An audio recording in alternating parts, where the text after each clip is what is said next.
Something had changed. I couldn't shake the feeling that I was simply going through the motions. I had reached the pinnacle of my career, but in doing so, I had lost touch with the very thing that had driven me in the beginning, the passion, the drive to create something meaningful, something that mattered. The success I had worked so hard for now felt like a weight, not a reward. That night, I sat in my apartment, looking at the city skyline through my window. The lights of the buildings blinked in the distance, but everything felt muted, as if the energy of the world outside had dimmed. I realized how far I had drifted from the person I used to be, the person who arrived in the city full of ambition, curiosity, and the desire to make a difference.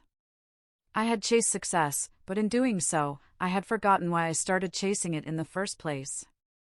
The next few weeks were marked by a deep sense of inner conflict. I began questioning everything: the job, the lifestyle, the person I had become. My achievements no longer felt like milestones. They felt like chains, locking me into a version of myself that no longer fit. I realized I had sacrificed too much of my authenticity for the sake of outward success. I had become a version of myself that I thought others wanted me to be, not who I truly was. The tipping point came when I ran into an old friend from my small hometown. We hadn't seen each other in years, but we met at a cafe in the city one afternoon. She looked the same, full of life, grounded in a way that I hadn't felt in a long time.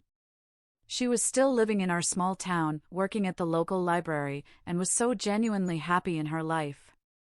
As we caught up, she spoke of the simple joys, the small victories, the connections with people, and the peace that came with a slower, more intentional life.